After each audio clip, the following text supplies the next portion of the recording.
अस्सलाम वालेकुम, आपका होस्ट हसन शहबाज। आप देख रहे हैं हसन शहबाज ऑफिशियल। नाज़रीन, लाहौर की सबसे बड़ी चोरी एक निजी सोसाइटी में जिसका नाम है मोटरवे सिटी, वहाँ पर 52 तोले तलाई जेवर, 6 लाख रुपए का प्राइस बॉन्ड और 6 लाख रुपए की नकदी चोरी होती है। और चोरी करने वाले कोई और नहीं, घर के ही मुलाजिम और घर के ही बेती ने लंका ढा दी है। आए हम इरफान असगर साहब से पूछते हैं कि क्या मामला हुए, चोरी कैसे हुई, क्या जिन्होंने चोरी की उनको गिरफ़्तार किया, उनसे कोई रिकवरी की है। और ये बाअसर शख्स भी हैं, ये वज़ीर आला पंजाब मियाँ मोहम्मद शहबाज शरीफ के कोऑर्डिनेटर के मेंबर में भी रहे हैं और इनका बड़ा गहरा ताल्लुक़ भी है मुस्लिम नून का, और उनकी गवर्नमेंट भी है।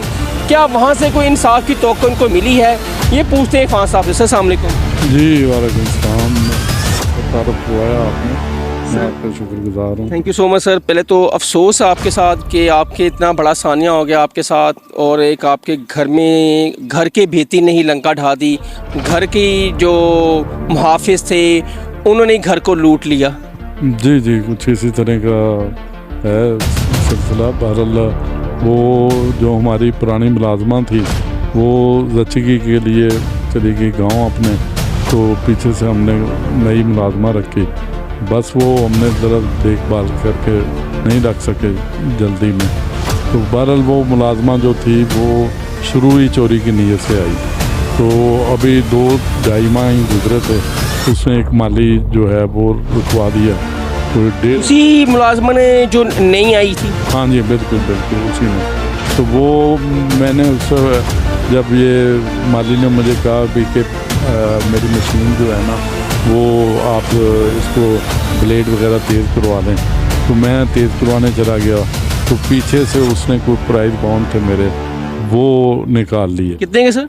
6 लाख के प्राइस बॉन्ड। 6 लाख के प्राइस बॉन्ड। जी जी। उसके बाद फिर अगले दिन हमने जाना था मुंजा, मेरा बड़ा बेटा प्रोफेसर है, उसको छुट्टियाँ बड़ी कम थी, तो ईद पे उसने वो प्रोग्राम बनाया होता। लेकिन अगले दिन जो हुआ ये कि भी जो टेची जो है वो हमने निकाला तो उसमें प्राइस बॉन्ड नहीं थे। तो हमने वो नौकरानी से पूछा भाई क्या चलता है, तो वो कहने लगी कि भाई मैंने तो नहीं उठाए। तो बहरहाल इसी तरह का मामला है। टेची में इतनी रकम रखी, कोई लॉकर शॉकर या बैंक शैंक में नहीं रखे आपने? नहीं, वो लॉकर की जो चाबी थी ना वो कुछ दिनों से हमारी मिल ही नहीं रही थी, वरना हमेशा लॉकर से ही हम लेके आते थे, तो लॉकर में रखते थे। तो आपको सर कैसे शक पहुंचा कि घर का मुलाजिम, ये घर की जो मुलाजमा है, इस पे आपको कैसे शक गया?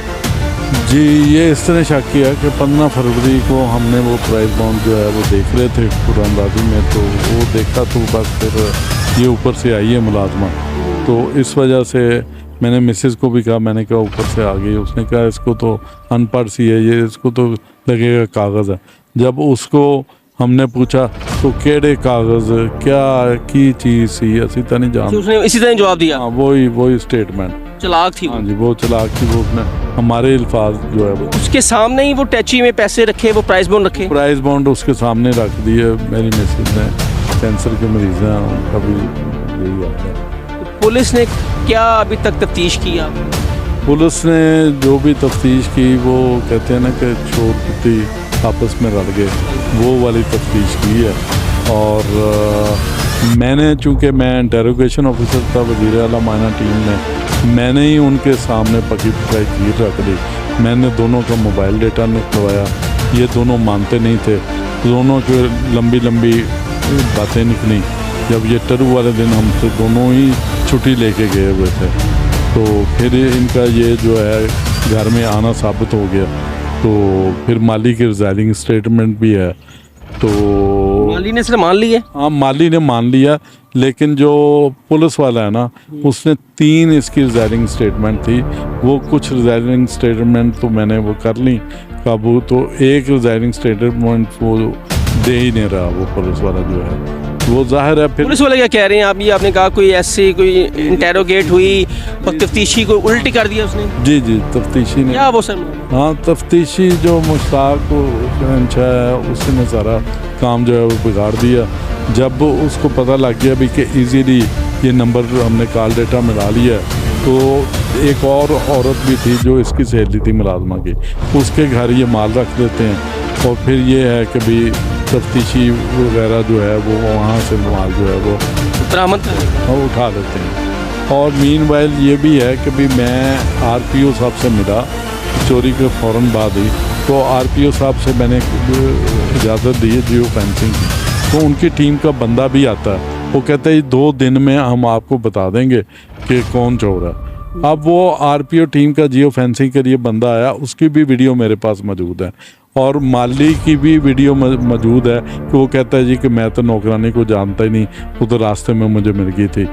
तो कॉल डेटा से पता लगा भी कि दोनों एक दूसरे से राब्ते में थे। जिस दिन चोरी हुई, बड़ी चोरी हुई, उस दिन भी राब्ते में थे और जिस दिन प्राइस बॉन्ड उठाया गया उस दिन भी राब्ते में थे। तो एफआईआर में तो हमने जिक्र किया है वो 6 लाख रुपया करेंसी का और 6 लाख के प्राइस, 52 तोले। हाँ, वो जो छोटा बेटा था वो घर से बाहर गया खाना खाने के लिए, वो अपने ससुराल की तरफ, तो पीछे से वो 1 बजे आया, 5 बजे गया हुआ। तो डेटा उनसे पहले मिलता है कि ये हमारे गुफ्तगू इनकी हुई है, जो ही वो जाता है रैकिंग हुई थी तो ये घर में दाखिल हो जाते हैं या कोई और भी घर के बेहती ये काम डाल सकता है। भाई वाले को क्या पता लगा ये कहाँ गए हैं, कितने देर में वापस आना है। ये घर वाले के जो मुलाजिम होते हैं वो ही रैकी करके दूसरों को बुलाते हैं।